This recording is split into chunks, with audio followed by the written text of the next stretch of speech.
So, continuing Cirque du Freak, Book 1, A Living Nightmare. So, Chapter 13. Obviously, I'm going to read it with videos of me because I figured 20 years from now, I can kind of appreciate everything. So, sad I had like those yogurt protein drinks that are more thick yogurt. So, that just like slowly just like slides down my throat like for a while. Um, I don't know. I'm listening to Hugo St. Glitz right now. He's playing some Fall Guys. All right, so chapter 13. There was another breakfast. Mr. Crepsley and Madame Octa's after Mr. Crepsley and Madame Octa's act.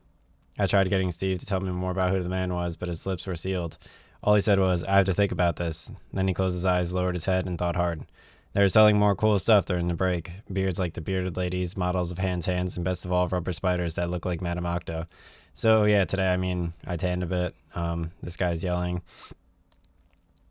which gets some of the thick yogurt out of my throat. Model of hands, and best of all, rubber spiders that look like Madame Octa. I bought two, one for me and one for Annie. They weren't as good as the real thing, but they'd have to do. They're also selling candy webs. I bought 6 of those, using up the last of my money, and ate 2 while waiting for the next free to come out. They taste like cotton candy. I stuck the second one over my lips and licked at it the same way Mr. Crepsley had. The lights went down and everyone settled back into their seats. Gertha Teeth was up next. She was a big woman with thick legs, thick arms, a thick neck, and a thick head. "Ladies and gentlemen, I'm Gertha Teeth," she said. She sounded strict. "I have the strongest teeth in the world. When I was a baby, my father put his fingers in my mouth playing with me, and I bit off 2 of them. A few people laughed, but she stopped with a furious look. "I'm not a comedian," she snapped. "If you laugh at me, I'll come down and bite your nose off." That sounded pretty funny, but nobody dared chuckle. She spoke very loudly. Each sentence was a shout and ended in an exclamation mark. Yeah, so today I didn't eat at all. "Dentists all over the world have been astounded by my teeth," she said. "I've been examined in each major dental center, but nobody has been able to figure out why they are so tough. I've been offered huge amounts of money to become a guinea." That was yeah, like the thick yogurt was like in my throat. "I've been offered huge amounts of money to become a guinea pig, but I like traveling, so I refused." She picked up 4 steel bars, each about 10 inches long, but different widths. She asked for volunteers, and 4 men went up on stage. She gave each of them a bar and said to try bending them. They did their best, but weren't able. When they had failed, she took the thinnest bar, put it in her mouth, and bit clean through it. She handed the 2 halves back to one of the men. He stared at them in shock, then put one in his own mouth and bit on it to check that it was real steel. His halves were almost cracked. His teeth proved that it was. Gertha did the same thing in the second and third bars, each of which was thicker than the first. When it came to the fourth, the thickest of the bunch, she chewed it to pieces like a candy bar. Next, 2 of the blue hooded assistants brought out a large radiator, and she bit holes in it. Then they gave her a bike, and she gnashed it up into a little ball, tires and all. I don't think there's anything in the world Gertha Teeth couldn't chew her way through if she set her mind to it. She called more volunteers on stage. She gave one a sledgehammer and a large chisel, one a hammer and a small chisel, and the others an electric saw. She lay flat on her back and put the large chisel in her mouth. She nodded at the first volunteer to swing the sledgehammer at the chisel. The man raised the sledgehammer high above his head and brought it down. I thought he was going to smash her face open, so did a lot of others, judging by the gas and people covering their eyes with their hands. But Gertha was no fool. She swung out of the way, and the sledgehammer slammed onto the floor. She sat up and spat the chisel out of her mouth. "Ha," she snorted. "How crazy do you think I am?" One of the blue hoods came out and took the sledgehammer from the man. "I only called you up to show the sledgehammer is real," she told him. "Now," she said to us in the audience, "watch." She lay back down again, stuck the chisel in her mouth. The blue hood waited a moment, then raised the sledgehammer high and swung it down faster and harder than the man had. It struck the top of the chisel, and there was a fierce noise. Gertha sat up. I expected to see teeth falling out of her mouth, but when she opened it and removed the chisel, there wasn't much of a crack to be seen. She laughed and said, "Ha, you forgot I had bitten off more than I could chew." She let the second volunteer go to work with the one with the smaller hammer and chisel. She wanted him to be careful of her gums, then let him position the chisel on her teeth and whack away at it. He nearly hammered his arm off, but he wasn't able to harm her teeth. The third volunteer tried sawing them off with the electric saw. He ran the saw from one side of her mouth to the other, and sparks were flying everywhere. But when he put it down and the dust cleared, Gertha's teeth were as white, gleaming solid as ever. The twisting twins, Steve and Circe, came on after her.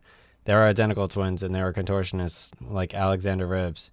Their act involved twisting their bodies around each other so that they could, like one person with two fronts instead of a back or two upper bodies and no legs. They were skillful, and it was pretty interesting but dull compared to the rest of the performers. When Steve and Searcy were finished, Mr. Tall came out and thanked us for coming. I thought the freaks would come out again and line up in a row, but they didn't. Instead, Mr. Tall said we could buy more stuff at the back of the hall on our way out. He asked us to mention the show to our friends. Then he thanked us again for coming and said that the show was over. I was a little disappointed that it ended so weakly, but it was late, and I suppose the freaks were tired. I got to my feet, picked up the stuff I bought, and turned to say something to Steve. He was looking behind me up at the balcony, his eyes wide. I turned to see what he was looking at, and as he did, people behind us began to scream. When I looked up, I saw why. There was a huge snake on the balcony, one of the longest I'd ever seen. It was sliding down one of the poles toward the people at the bottom. Chapter 14. The snake's tongue flicked in and out of its mouth. It seemed mighty hungry. This part of the book isn't good yet. It wasn't very colorful, dark green with a few flecks of brighter colors here and there, but it looked deadly.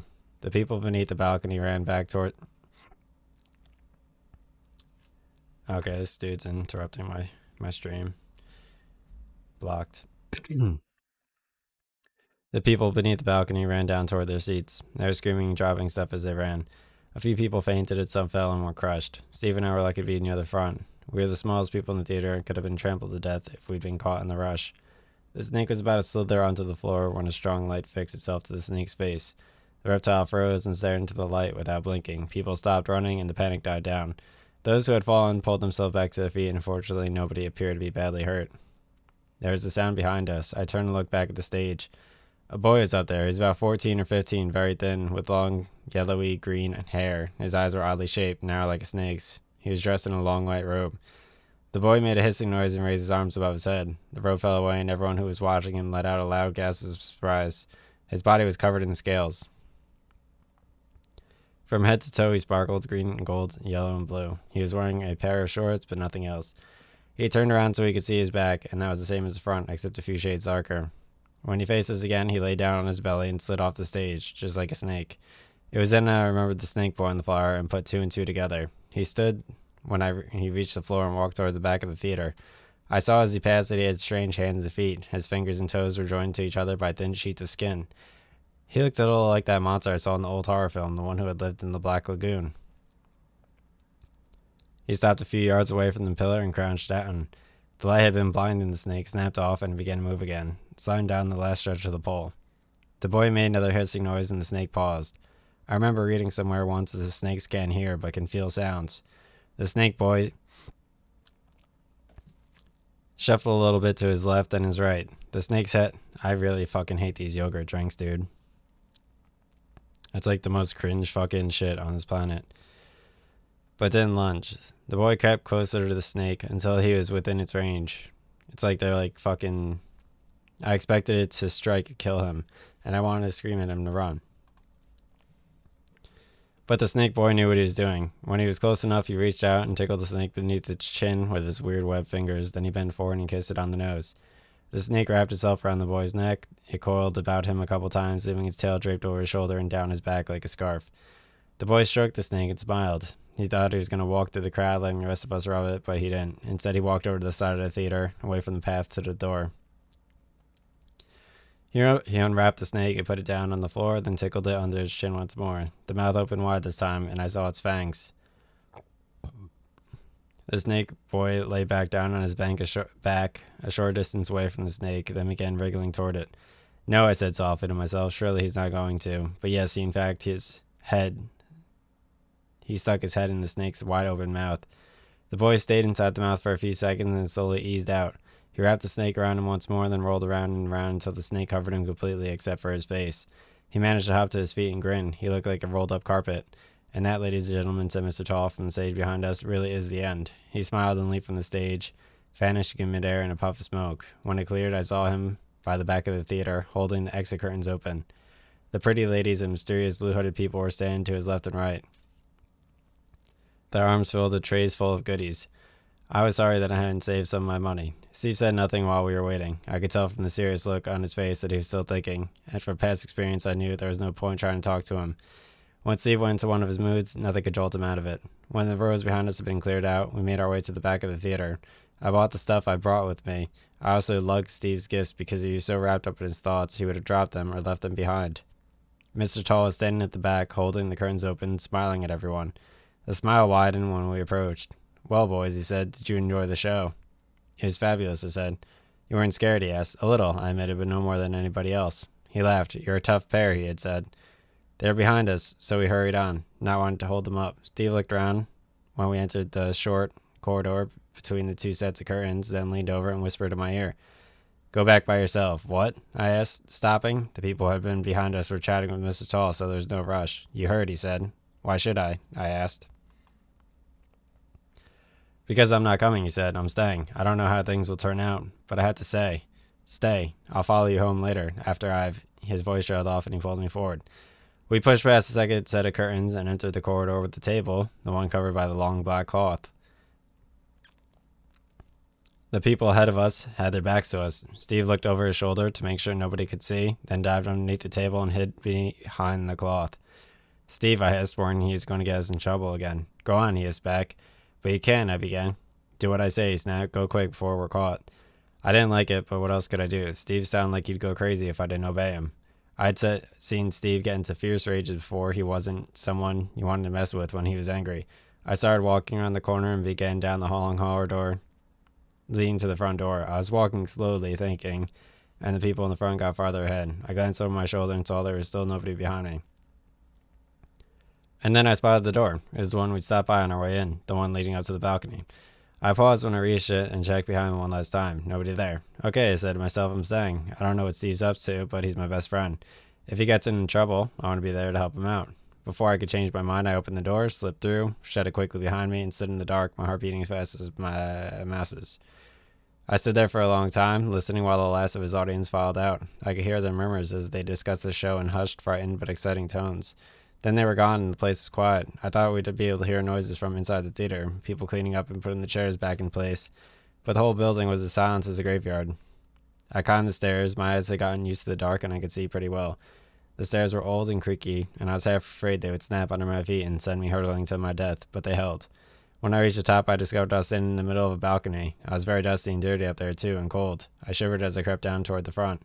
I had a great view of the stage. The lights were still on, and I could see everything in perfect detail. Nobody was around, not the freaks, not the pretty ladies, not the blue hoods, not Steve. I sat back and waited.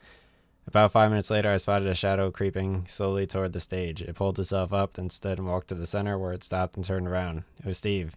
He started toward the left wing, then stopped and set off toward the right. He stopped again. I could see him chewing on his nails, trying to decide which way to go. Then a voice came from high above his head. Are you looking for me? It asked. A figure swooped down onto the stage, its arms out to the sides. Can I go forward a page with the keyboard? Steve almost jumped out of his skin when the finger hit the stage and rolled into a ball. I toppled backward, terrified. When I rose to my knees again, the figure was standing, and I was able to make out its red clothes, orange hair, pale skin, and huge scar. Mr. Crepsley. Steve tried speaking, but his teeth were chattering too much. I saw you watching me, Mr. Crepsley said. You gasped aloud when you first saw me. Why? Because I know who you are, Steve stuttered, finding his voice. I am Larton Crepsley, the creepy-looking man said. No, Steve replied. I know who you really are. Oh, Mr. Crepsley smiled, but there was no humor in it. Tell me, little boy, he sneered. Who am I, really? Your old name is Verhorsten, Steve said, and Mr. Crepsley's jaw dropped in astonishment. And then Steve said something else, and my jaw dropped too. You're a vampire, he said, and that silence that followed was as long as it was terrifying.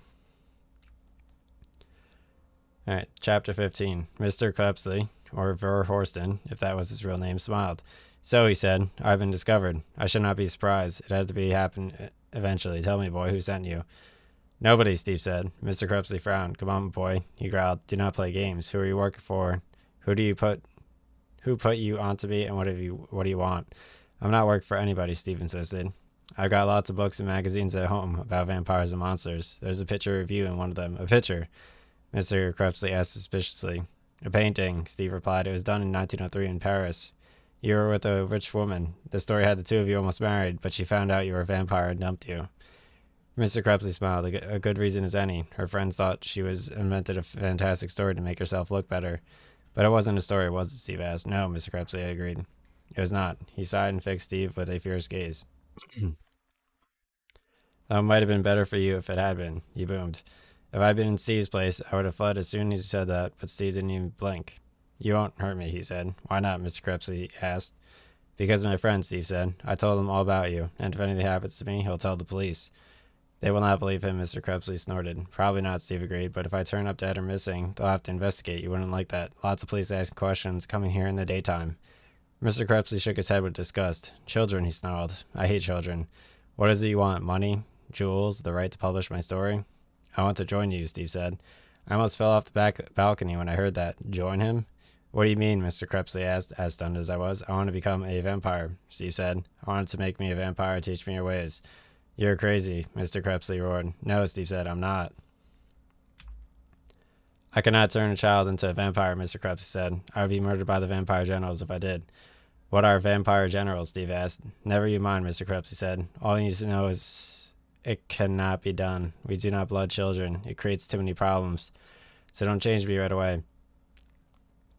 Steve said, that's okay. I don't mind you waiting. I could be an apprentice. I know vampires often have assistants who are half human, half vampire. Let me be one.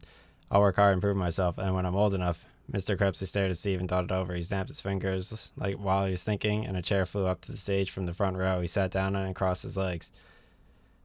Why do you want to be a vampire? He asked. It is not much fun. We can only come out at night. Humans despise us. We have to sleep in dirty old places like this. We can never marry or have children or settle down. It is a horrible life. I don't care, Steve said stubbornly. Is it because you want to live forever? Mr. Crepsey asked. If so, I must tell you, we do not. We live far longer than humans, but we all die the same, sooner or later. I don't care, Steve said. I want to come with you. I want to learn. I want to become a vampire. What about your friends? Mr. Crepsey asked. You would not be able to see them. You'd have to leave school and home and never return. What about your parents? Would you not miss them? Steve shook his head miserably and looked down at the floor. My dad didn't live with us, he said softly. I hardly ever see him, and my mom doesn't love me. She doesn't care what I do. She probably won't even notice I'm gone. That is why you want to run away, because your mother does not love you. Partly, Steve said. If you wait a few years, you'll be old enough to leave by yourself, Mr. Crepsey said. I don't want to wait, Steve replied. And your friends? Mr. Crepsey asked again. He looked very kind at the moment, though still a little scary. Would you miss the boy you came with tonight? Darren, Steve asked, and nodded yes. I'll miss my friends. Darren especially, but it doesn't matter. I want to be a vampire more than I care about them, and if you don't accept me, I'll tell the police to become a vampire hunter when I grow up. Mr. Crepsey didn't laugh. Instead, he nodded seriously. You had thought this through, he asked. Yes, Steve said. You're certain it is what you want? Yes, came the answer. Mr. Crepsey took a deep breath. Come here, he said. I'll have to test you first. Steve stood beside Mr. Crepsey. His body blocked my view of the vampire, so I couldn't see what happened next. All I know is they spoke to each other very softly, then there was a noise like a cat lapping at milk. I saw Steve's back shaking. I thought he was going to fall over, but somehow he managed to stay upright. I can't even begin to tell you how frightened I was watching this. I wanted to leap to my feet and cry out, No, Steve, stop. But I was too scared to move, terrified that if Mr. Crepsey knew I was here, there would be nothing to stop him from killing and eating both me and Steve. All of a sudden, the vampire began coughing. He pushed Steve away from him and stumbled to his feet. To my horror, I saw his mouth was red, covered in blood, which he quickly spat out. What's wrong? Steve asked, rubbing his arm where he had fallen. You have bad blood, Mr. Crepsey screamed. What do you mean? Steve asked, his voice was trembling. You are evil, Mr. Crepsey shouted. I could taste the menace in your blood. You are savage. That's a lie, Steve yelled. You take that back. Steve ran at Mr. Crepsey and tried to punch him, but the vampire knocked him to the floor with one hand. It is no good, he growled. Your blood is bad. You can never be a vampire. Why not? Steve asked. He had started to cry. Because vampires are not evil monsters of the lore, Mr. Crepsey said. We respect life. You have a killer's instincts, but we are not killers. I will not make you a vampire, Mr. Crepsey insisted. You must forget about it. Go home and get on with your life. No, Steve screamed. I won't forget. He stumbled to his feet and pointed a shaking finger at the tall, ugly vampire. I'll get you for this, he promised. I don't care how long it takes. One day, Verhorsten, I'll track you down and kill you for rejecting me. Steve jumped from the stage and ran toward the exit. One day, he called back over his shoulder, and I could hear him laughing as he ran, a crazy kind of laugh. Then he was gone, and I was alone with the vampire. Mr. Crepsey sat there for a very long time, his head between his hands, spitting blood out onto the stage. He wiped his teeth with his fingers, then with a large handkerchief. Children, he snorted out loud, then stood, still wiping his teeth, glanced one last time over the chairs at the theater. I ducked down low for fear he might spot me, then turned and walked back to the wings. I could see drops of blood dripping from his lips as he went. I sat where I was for a long, long time. It was tough. I'd never been as scared as I was up there on the balcony. I wanted to rush out of the theater as fast as my feet would carry me, but I stayed. I made myself wait until I was sure none of the freaks or help was around, and slowly crept back up to the balcony, down the stairs, into the corridor, and finally into the night. I stood outside the theater for a few seconds, staring up at the moon, studying the trees until I was sure there were no vampires lurking on any of the branches. Then, as quietly as I could, I raced for home. My home, not Steve's. I didn't want to be near Steve right then. I was almost as scared of Steve as I was of Mr. Crepsley. I mean, he wanted to be a vampire. What sort of lunatic actually wants to be a vampire? Alright. And